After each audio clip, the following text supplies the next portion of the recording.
வேஸ்டா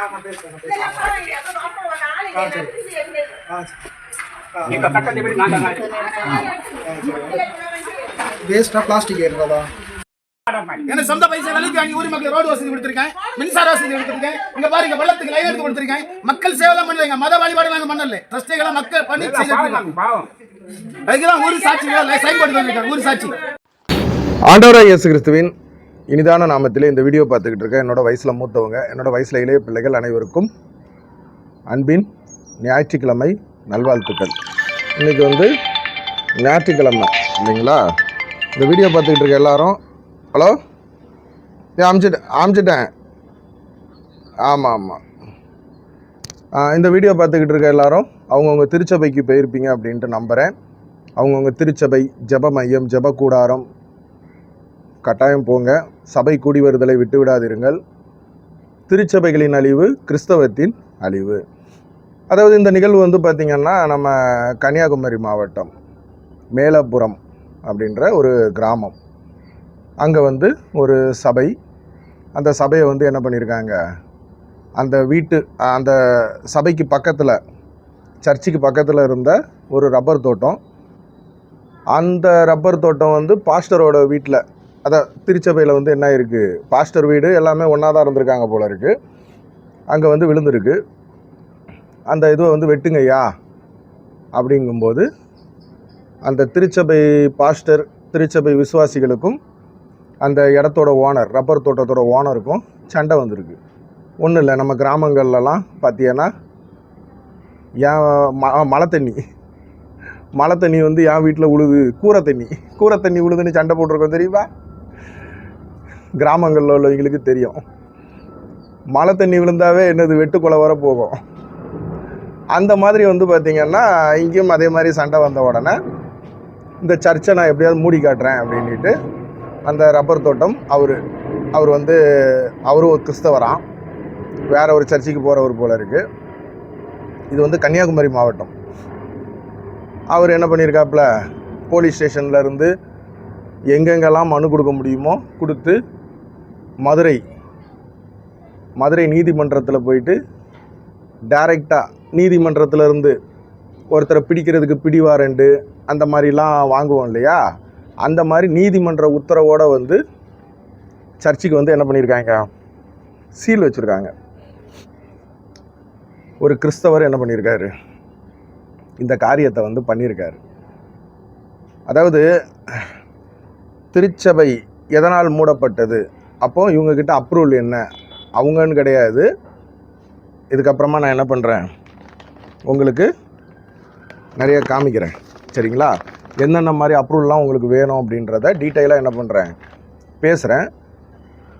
அதுக்கு முன்னாடி எங்கே 2-3 பேர் வாசம் செய்கிறீர்களோ அங்கே நான் இருப்பேன். யார் சொல்லியிருக்கா? நம்ம ஆண்டவராகிய இயேசு கிறிஸ்து. அப்போ எங்கே ஒரு 2-3 பேர் கூடுறாங்களோ அந்த இடத்துல ஆண்டவராகிய இயேசு கிறிஸ்து வந்துடுவாங்க.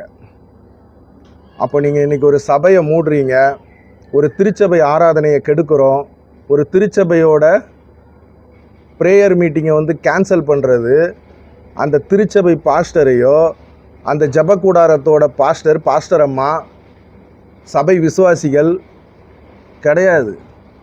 ஆண்டவராக இயேசு கிறிஸ்துவை விரட்டுறதுக்கு சமம். ஏன்னா அங்கே தான் ஆண்டவர் இருக்கார். 2-3 பேர் கூடுற இடத்துல வந்துடுறாப்புலையா? ஆண்டவராக இயேசு கிறிஸ்து தான் சொல்லியிருக்காப்புல. அப்போ நீங்கள் ஆண்டவராக இயேசு கிறிஸ்துவுக்கு சீல் வைக்கிறீங்க. இதுதான் சாபம், 7 தலைமுறை சாபம். திருச்சபை ஆராதனையை கெடுத்தவங்க, திருச்சபை நடத்த விடாமல் கலவரம் பண்ணவங்க, சண்டை போட்டவங்க, அவங்க குடும்பம் அந்த ரப்பர் தோட்டத்தோட ஐயா இப்போ இந்த வீடியோ பார்த்துக்கிட்டு இருப்பார். கட்டாயம் நீங்கள் என்ன ஸ்டே ஆர்டர்னாலும் வாங்கிடுங்க ஐயா.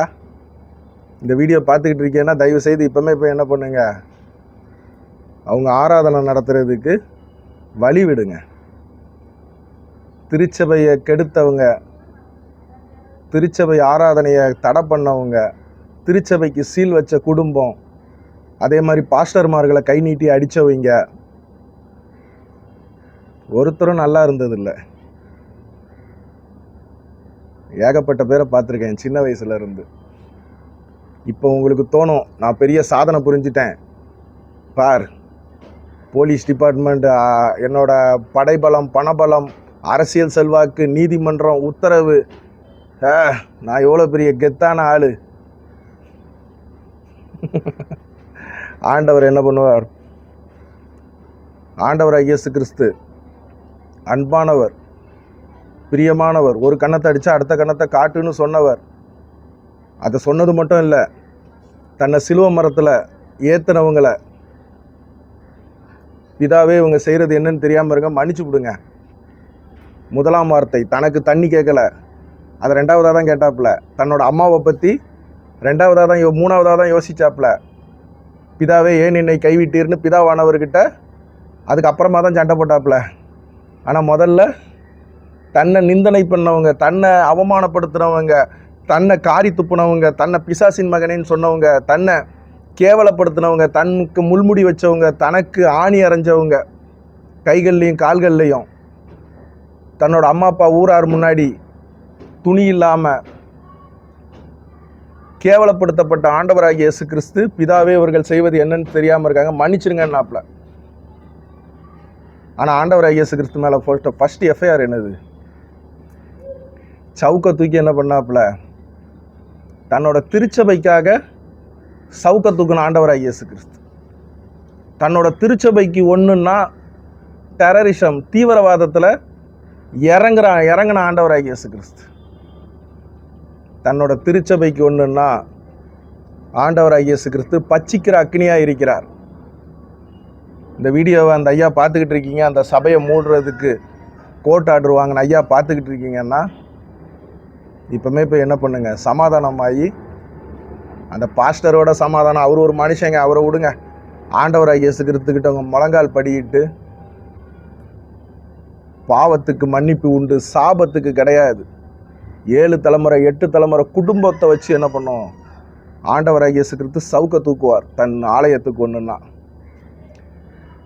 சரிங்க, இப்போ இந்த சபைன்னு கிடையாது, பொதுவாகவே இன்றைக்கி ஏகப்பட்ட சபைகள் இதே மாதிரி மூடிக்கிட்டு வராங்க இல்லையா? அது முதல்ல ஆர்எஸ்எஸ், பிஜேபி, சங்கி மங்கி சொங்கின்னு கிடப்போம். இப்போ கிறிஸ்தவர்களுக்கு எதிரி. என்ன காரணம்? ஒன்றும் இல்லை, சின்ன லெவலில் ஆரம்பிப்பாங்க, அப்புறம் அங்கே ஒரு 100-150 பேர் வரும்போது இந்த பக்கத்து வீட்டுக்காரங்களுக்கு பொறுக்காது. 100 பேர் ஒருத்தர் ஒரு 100 ரூபா காணிக்கப்பட்டாலும் என்னாச்சு? 1000 ரூபா காணிக்கப்பட்டால் என்னாச்சு? தசம பாகம், சோத்திர காணிக்க. என்னையா அது? 2 பேரோட ஆரம்பித்தாங்க, இப்போ என்னையா 200-300 பேர் வராங்க. அப்போ இந்த பணம் தான் என்ன ஆகுது? பிரச்சனையை உண்டாக்குது. அந்த பொறாமையின் ஆவி மூலமாக என்ன பண்ணுறாங்க? இந்த மாதிரி சபைகள் நடத்தக்கூடாது அப்படின்ற மாதிரி தடங்கல் பண்ணுறாங்க. இப்போ வந்து பார்த்திங்கன்னா சர்ச்சுக்கு நீங்கள் என்ன மாதிரி அப்ரூவல் எடுக்கணும்? ஒன்றும் இல்லை, ரொம்ப சிம்பிள். ஒரு சினிமா தேட்டருக்கு என்ன அப்ரூவல் எடுப்பீங்க? சினிமா தேட்டருக்கு, ஒரு கல்யாண மண்டபத்துக்கு, ஒரு பார்ட்டி ஹாலுக்கு என்ன அப்ரூவலோ அதே அப்ரூவல் தான் சர்ச்சு மினிஸ்ட்ரிக்கு. ஏன்? சினிமா வெளியே உள்ளவங்களை என்ன பண்ணுறீங்க? யாருன்னே உங்களுக்கு தெரியாது, உங்கள் சொந்தக்காரன் கிடையாது, உங்கள் அம்மா அப்பா கிடையாது, உங்கள் மாமன் மச்சான் கிடையாது, யாரையோ கூப்பிட்டு உட்கார வச்சு சினிமா காட்டுறீங்க. ஒரு கல்யாண மண்டபம் உங்கள் சொந்தக்காரங்களுக்கு மட்டும் நீங்கள் வாடகைக்கு விடலை, யாருக்கோ விடுறீங்க. அதுதான் டீ போர்டு, ஓன் போர்டு வண்டி இருக்கு இல்லையா? ஓன் போர்டு வண்டிக்கு 25 வருஷம் எஃப்சி, டீ போர்டுக்கு வருஷத்துக்கு ஒருக்கா எஃப்சி. என்ன காரணம்? ஓன் போர்டு நம்ம குடும்பம், நம்ம மனைவி பிள்ளைகளை மட்டும் கூட்டு போவோம். டீ போர்டு எல்லாரையும் கூட்டு போவோம், யாரனாலும் வெள்ளைக்காரங்களை கூட கூட்டு போவோம்.